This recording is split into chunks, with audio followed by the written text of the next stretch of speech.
Welcome to Thai Horror Story.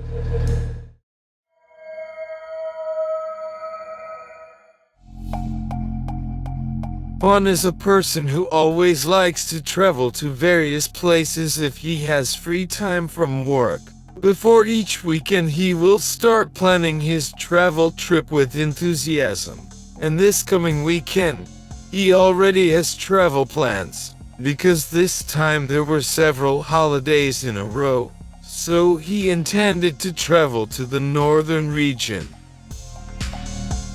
He looked at his father's motorcycle and smiled with pride.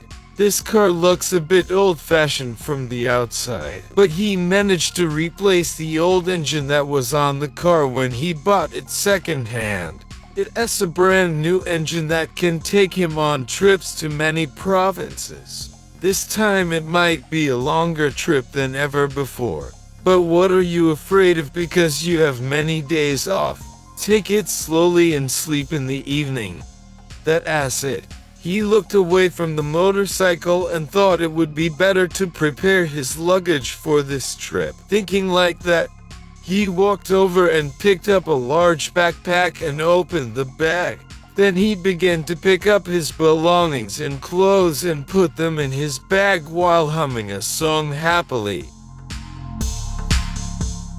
The signal warns to be careful of the train making a rhythmic noise along with the roadblocks that stop cars. Sliding down at the intersection of the railway and the general road used for traffic.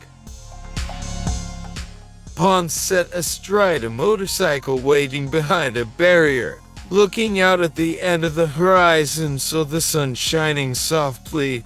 Low there. Traveling to travel this time the established path had to change a bit.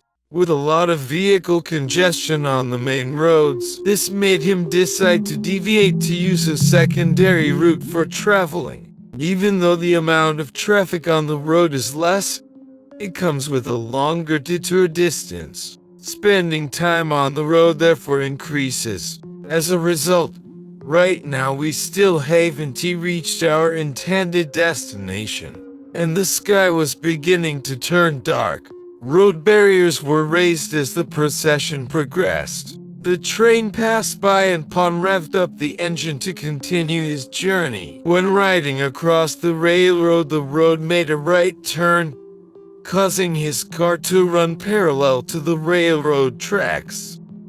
The atmosphere of small and large trees on both sides of the road combined with the cool breeze blowing gently against the skin.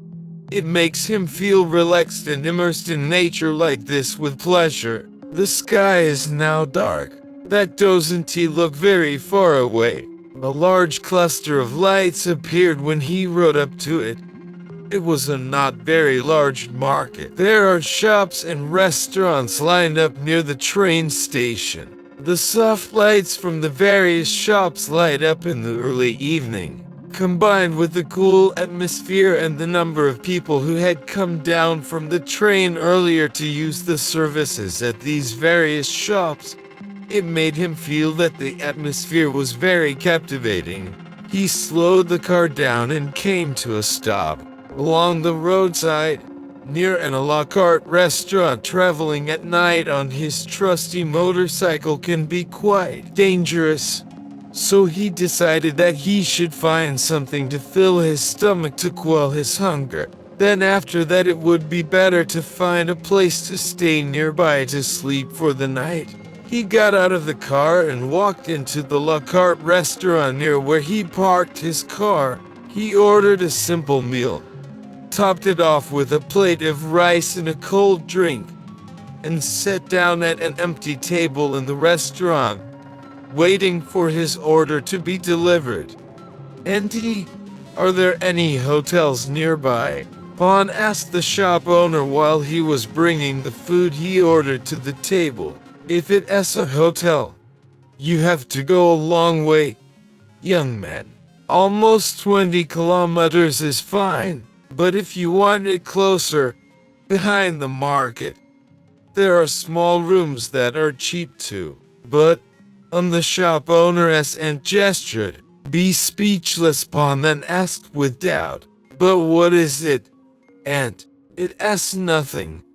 Young man, when you enter the room and it asks dark, late at night, there asks no need to go out.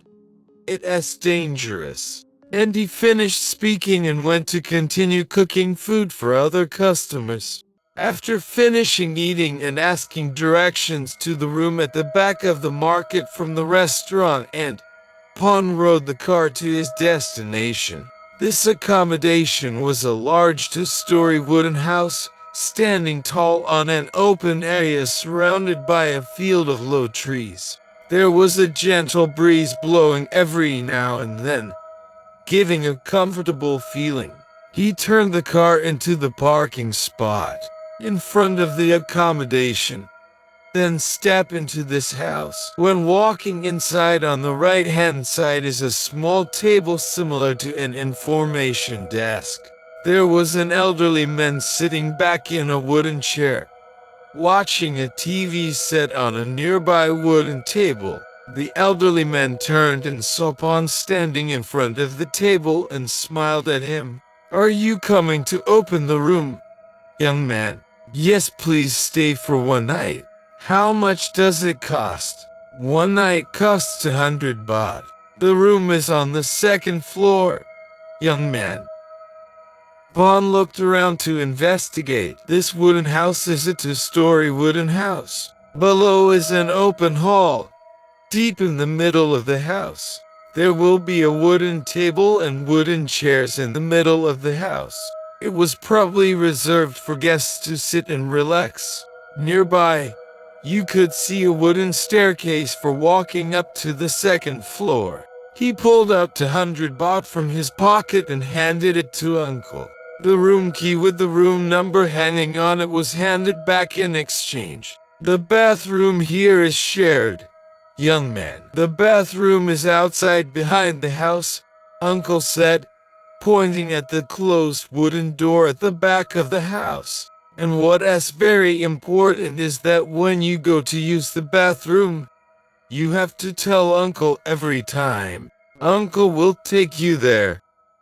Pawn looked suspicious, but didn't he dare to ask too many questions. Uncle saw that and said, "In the middle of the night, there are a lot of poisonous animals and reptiles. It is safer if you have Uncle take you along as a friend." "Young man." Pawn bowed his head and smiled at Uncle before walking up the stairs to the second floor. On the second floor, there were a total of 4 rooms, each of which was locked with a key indicating that he was the only customer who came to stay. He walked over and unlocked the wooden door in front of the room that had the room number matching the keychain he had received. Inside the room, besides the wooden bed with a mattress placed on top of it, as well as pillows and blankets, there was nothing inside the room. Pawn placed his backpack at the foot of the bed and lay down on the bed. "Pick up your phone, check in on your location on social media and play on your phone for a bit before falling asleep. Tonight, with the wind blowing gently all the time and the environment around the house located in the middle of an open field, makes the night air cold. The coolness easily penetrates through the house's siding and into the room." Pawn was curled up in the cold, and from the fact that earlier in the evening he had drank a cold drink while eating, now he was in so much pain that he couldn't hold it back. So he got up and decided to walk down to the bathroom. When walking down the stairs and reaching the bottom, he looked over at the information desk. Uncle was seen sleeping in a rocking chair with the TV still turned off. Pawn was considerate of waking Uncle up to take him to the bathroom, so he turned around to the back of the house alone. At least the flashlight from his pawn would be bright enough to show some of the walkway to the bathroom. When he opened the back door of the house, what you can see behind the house is a beautifully arranged flower garden. Even though it was night, he could still see some things. Left hand side in the middle of the garden on the way to the bathroom there is a table and chairs. The tree is located under a canopy of beautiful flowering trees. Invites you to look happily. There is only one wooden chair. It was assembled from old rectangular pieces of wood. Not very long. He walked past and opened the bathroom door to go do his business. And it didn't take long before he came out of the bathroom and was about to walk back into the house. But he noticed that on a wooden chair under an arch of trees in the middle of the garden, a long-haired woman wearing a sarong was sitting with her back to him. He was surprised who she was and why she was sitting in the garden alone at this late hour. Whether it as a customer who is staying is probably not right, because just now, when I walked out of the room, every room still had the key locked. It was just because I was curious, so it would have been better for him to just walk past without paying attention. But as he was about to pass by, the woman turned and smiled at him and asked, "Are you a customer staying here, young man?" Vaughn was slightly startled before turning and smiling. "Yes. Tonight it is cold. Sleep with a blanket on me, young man. You'll probably get sick," she warned in a worried tone. But before Pawn could say thank you in reply, the woman made an itchy nose and opened her mouth and sneezed violently. The force of her sneeze caused her head to bounce off her neck, rolling and coming to rest right at Pawn's feet. "Oops, I sneezed too hard. I am sorry," she said and smiled at him. As the general turned pale, his eyes narrowed and he looked at her smile. The headless body of the woman sitting on the wooden chair stood up and walked towards him, then bent over and used her hands to pick up her own head. But when she grabbed her head with both hands and was about to lift it up, both of her arms slipped from her shoulders and landed lightly on Pawn's shin. "Oh my gosh, you really are so clumsy. I really apologize, young man." The soldier's face was pale. His mouth was trembling. His legs were trembling. Or indeed his whole body was shaking with fear that touched his heart. But he let out a soft trembling sound. "Uncle, uncle, uncle, help me, uncle, uncle."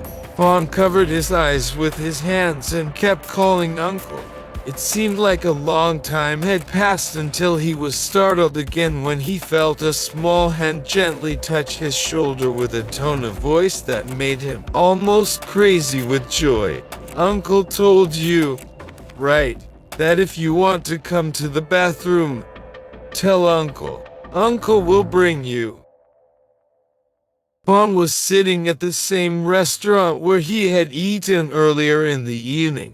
He looked at his hands, which were still shaking. The events he had encountered less than an hour ago had still left him in awe. He never thought that in this life he would meet a ghost, and met at close range as well. After Uncle came out to look for him at the back of the house, that woman's spirit disappeared. He didn't have to make a difficult decision. He hurried up to his room and picked up his trusty backpack and immediately rode his motorcycle out of that place of residence. No matter how late it is and no matter how far the hotel in the city was, he would go, rather than having to sleep in that horrible hotel room. But the trembling had not yet subsided. He stopped at this restaurant.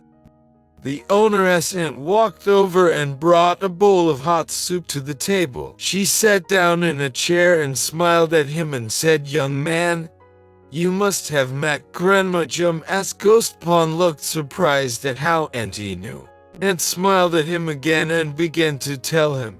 30 years ago at that time, the room owner's uncle and Grandma Jum were husband and wife. I have a job selling food at the morning market across the street. The aunt pointed her finger at the train station. During the early morning, a husband and wife would help each other carry baskets of food and walk across the railroad tracks to set up a shop. There is a morning market every day. But one day, Uncle Grandma became sick, so Grandma Jum had to carry things to the market alone. I don't know why, but while crossing the railroad tracks, my grandmother was hit by a train and died. The condition of a severed neck and severed arms is very pitiful. The shop owner asked and took a breath and began to tell the story. After that, people often see the spirit of Grandma Jum appear to greet people crossing the railroad there in the early morning. So often that people don't dare walk across the railroad there. Until several years later, there was maintenance on the railway. The mechanic removed the old sleeper and replaced it with a new one, and took the old sleepers and collected them at the back of the railway employees' quarters. Since then, Grandma Jum's spirit has never appeared at the crossing again.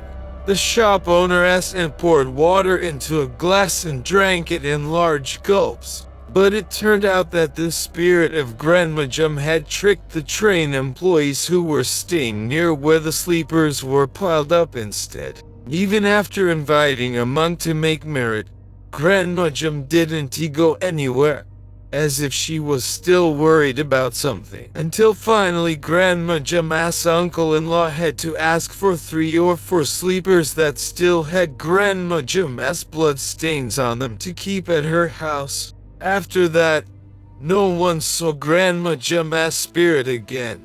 Bon listened until the end and made up his own guesses about the story. After that, Uncle Kong renovated his own house and opened it as a room for rent, then decorated a beautiful garden behind the house, using wooden cushions to make a chair for Grandma Jum to sit and admire the garden. Grandma Jum probably loves Uncle very much, so she wanted to leave.